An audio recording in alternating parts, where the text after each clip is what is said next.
Hi there. So I have this cup that I did the marble inks and it messed up. Well, I messed it up. Right here you can see that discolored spot.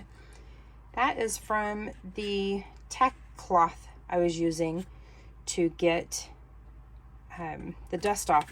I don't know what I did, but I clearly rubbed it too hard and now I can't really use this for its intended purpose.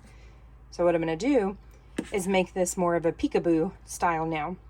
So this is some local school colors. So what I'm going to do is this. I've cut this and I'm going to put that on there. And I've got little Texas shapes and we're going to spray paint over it and peel them up. I'm going to do a slight power wash method, not full-blown typical power wash, because I don't want much of this to show because it has these weird little air bubbles and stuff, but you'll see what I mean in just a minute. So let's get this out of the way. And because I don't want this to be hard to get off, what I'm going to do is kind of unsticky them a little bit. And that'll make sense in just a second as well. I'm going to take a little bit of packing tape. I'm going to make this my transfer tape. And I know that sounds really weird, but bear with me. I don't want this to stick so well that I can't get it off.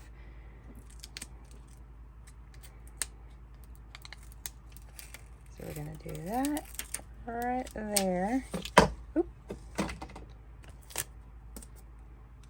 And now, you can't see it on camera, but I'm sticking it to my shirt. I'm wearing just a t-shirt dress. So that kind of gets the lint on there so that it doesn't stick so well. And now I'm just going to pick the spot that I want this to be what shows. Kind of center it pretty good there. And on the other side, I'm going to put the school's initials.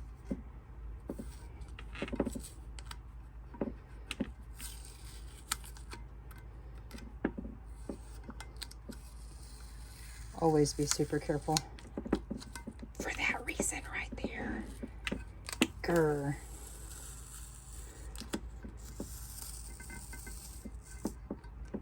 As long as the edges stay down straight, it's going to be fine for what we need it for.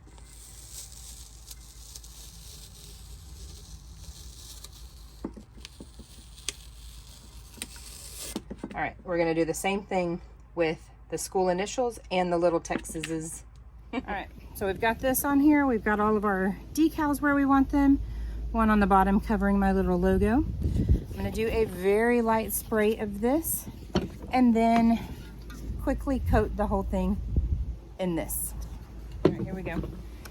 So just a little bit so I get the little polka dots on there.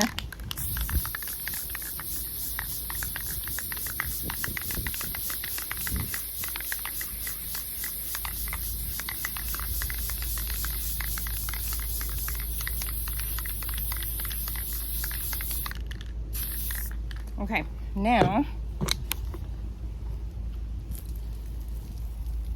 just rinse it off. If you have a water hose, great. If you have a bucket, great. So we're gonna let this just drip dry for a bit and then we'll peel off all that vinyl that we just laid and it'll give us a nice crisp remnant. Looks pretty cool. It almost has like a candy cane vibe to it, but you know, not quite. What I might do, I'm not bothered that some of these are a little rough around the edges. That really doesn't bother me. I'm going to see what this looks like under epoxy tomorrow and give it plenty of time to dry. I'm going to see what it looks like under epoxy tomorrow. And then what I might do is outlines around each letter and each little state here, just to give it some more definition. But what I'll probably do is in black, so that it just really kind of blends in. But I might do red. I'm going to see what it looks like tomorrow, like I said. And then we'll design it from there. It always looks so much better under epoxy. I love it. I did go ahead, just while it was curing last night, just for good measure, I went ahead and cut out what I wanted to use. So what I did was an internal and a regular offset. So I'm just going to do that. I don't want it to really just jump out off the cup. I just wanted to kind of give it some definition. So I just went ahead and did that. So what I'm going to do is wet method. So I've got my little bottle of water here. I'm going to spray this. My epoxy isn't quite cured enough to really handle it, but it's cured enough that I can do what I'm about to do. I'm going to do each Texas individually. I'm going to do these letters individually. And then these, because of the spacing, some of these are actually connected. Like those 3 letters are actually connected, so I've got to do those together and these 2 together.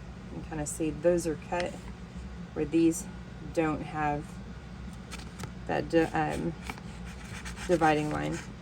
Looks like it almost, but not quite. Also, please ignore my Oompa Loompa hands. I spray painted a cup earlier and didn't really think in time to put a glove on. So what I'm doing is just very carefully. This is going to be tricky. I just need to loosen it up here. Make it easy to lift.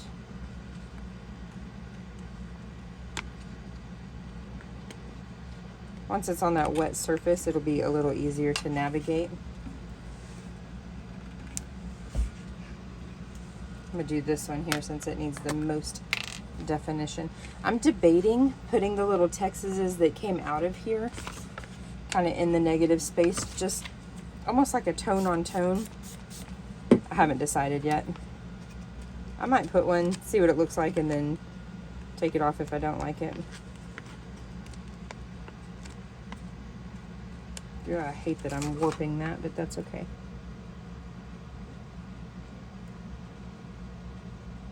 Nice thing about wet method is it's a little easier to manipulate while you're working on getting your placement.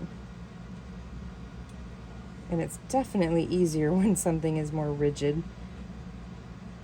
than what I've got to work with here.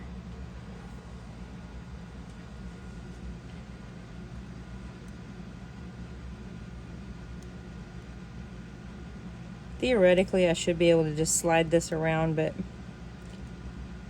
it's not really playing nice. I probably didn't get it wet enough. That's all right. Just like that. Kind of push it down, make sure you get all this water out of there, and then I'm going to gently wipe that away. It just gives it the definition, and once it's under epoxy, it'll still be visible, it just won't jump out. So I'm going to continue doing that on all the little pieces here, and then leave it overnight so that the water can dry completely, and then I'll seal it with clear Rust-Oleum and epoxy. So that's where we're going to pick up, is after all the pieces are on, dried, and ready for epoxy. I'm not going to lie, I love this. I am going to have to make multiples, guaranteed. I might as well just go ahead and make them up now. The one thing I did that I have major regrets on, you can totally use transfer tape when you're using the wet method. I had a brain fart. I don't know what I was thinking, but it would have been so much easier. I was about ready to yank out my hair doing these that had like 2 and 3 letters connected. Oy. So I've got some of the epoxy that I just tried last week. This guy, the epoxy resin store.com. I'll put a coupon code. I found a $5 referral link. Just so y'all know, on those referral links, I don't ever cash in those coupons. I have like 400 and something sitting in Fran's. I don't cash them in. I just enjoy being able to throw on a coupon in my video descriptions. So do that and then save a couple dollars. I like it. It hardens really fast. So I'm just going to throw this decent layer on there. I'm not going to go super thin because with the vinyl, I don't want to have to do a whole bunch of coats. So if I do one pretty good one, it makes a big difference. But look at the difference there. I love it. I didn't mention, I clear coated this morning before I went to work. And then just now I made sure all my little spots were laying down properly. I don't really see any lifting, maybe like right there, and that's it. But I laid down all the little spots that were kind of air bubbled or whatnot. So I'll show you what this looks like in just a minute. Here we are. I love it. It just needs one more coat to kind of coat over the vinyl right there, but otherwise it is done. And I didn't think it would last very long before somebody called dibs, and sure enough, my daughter knows who she wants to give it to. So I'll be making some more and maybe throwing some sparkle in some of them, like Cosmic, maybe Smog. That's from Franz and Feather Bear. That's a microfine. So thanks for watching and have a good one. If you like my content, please consider subscribing. Oh, and there's our new puppy.